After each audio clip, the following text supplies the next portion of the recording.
grinding every day. Long hours, no backup, no accountability. That ends now. The Empower Solopreneur Mastermind gives you one simple advantage: a weekly power session that turns isolation into domination. Every Friday morning on Zoom, you'll get real coaching and real feedback to make real moves. Join a group of driven professionals in a program designed for solopreneurs and people working at home. Stop getting stuck. Start scaling. Seats are limited. Lock in yours today at modernobserver.com/empower-mastermind.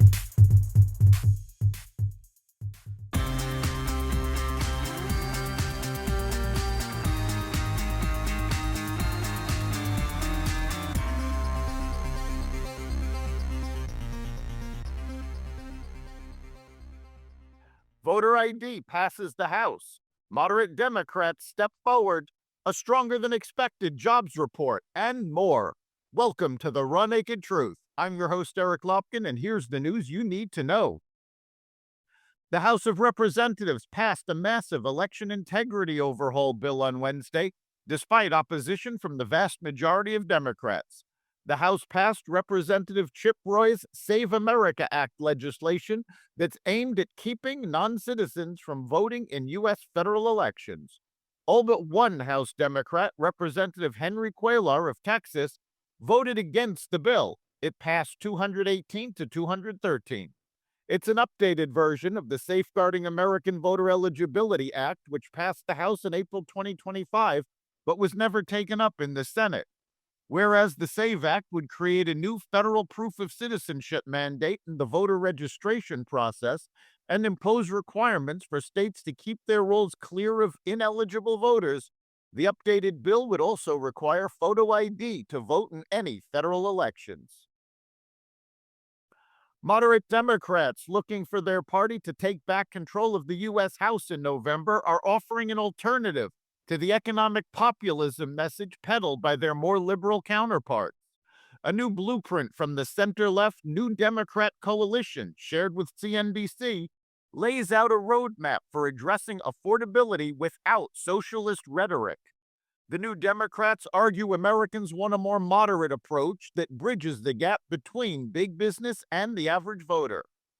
"I reject the idea that business is bad," said Representative Chrissy Houlihan, Democrat from Pennsylvania, one of the plan's authors. "This is a set of solutions, tangible, practical, doable solutions, and an answer to what are you going to do when you're in charge." Among the roadmap's proposals are lightening the federal permitting process for energy projects with the aim of lowering utility costs, reducing home building regulations with the goal of getting affordable housing built more quickly, and developing a national strategy for data centers to spread out the benefits and costs of the facilities and make sure they don't overburden certain areas. The Department of Homeland Security is speaking out against immigration rhetoric from Democrats and launching an investigation after a U.S. citizen in Oregon was arrested and found with a manifesto stating his plans to kill U.S. immigrations and customs enforcement officials. Last week, the St. Helens Police Department, north of Portland, arrested an 18-year-old during a traffic stop after he was found with knives and materials used to manufacture Molotov cocktails, according to the police, Fox 12 Oregon reported.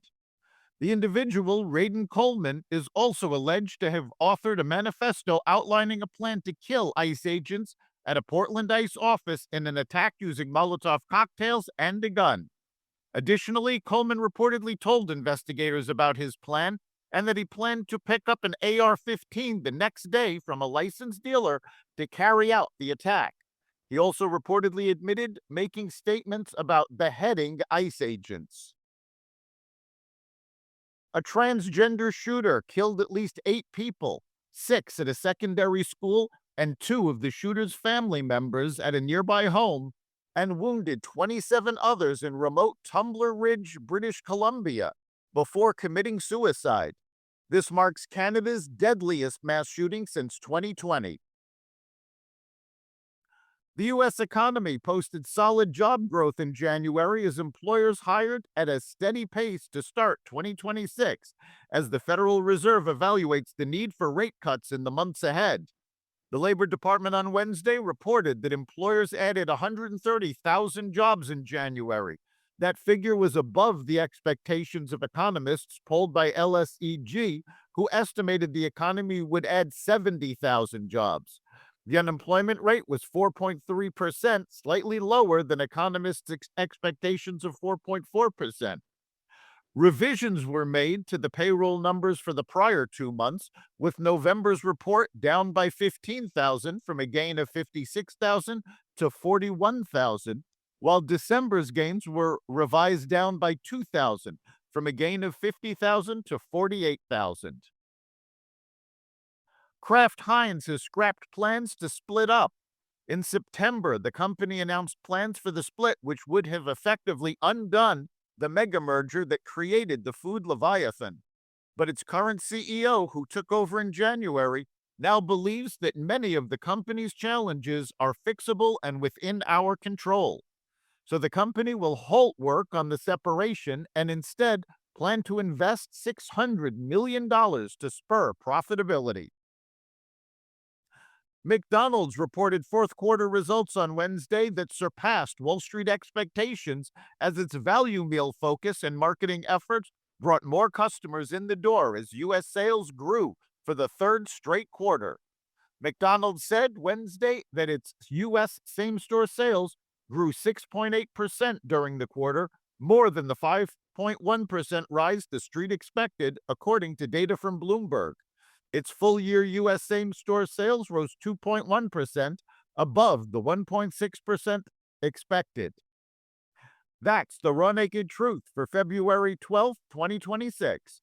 You can catch every episode of the Raw Naked Truth Daily News Brief, as well as our sister podcast, Carnivore Radio, with news analysis and commentary, and the rest of the Xvadio Podcast Network at xvadio.com, the Apple Podcast app, YouTube, Rumble, Spotify, iHeartRadio, Audible, Amazon Music, and other platforms that respect freedom of speech. We'll see you next time.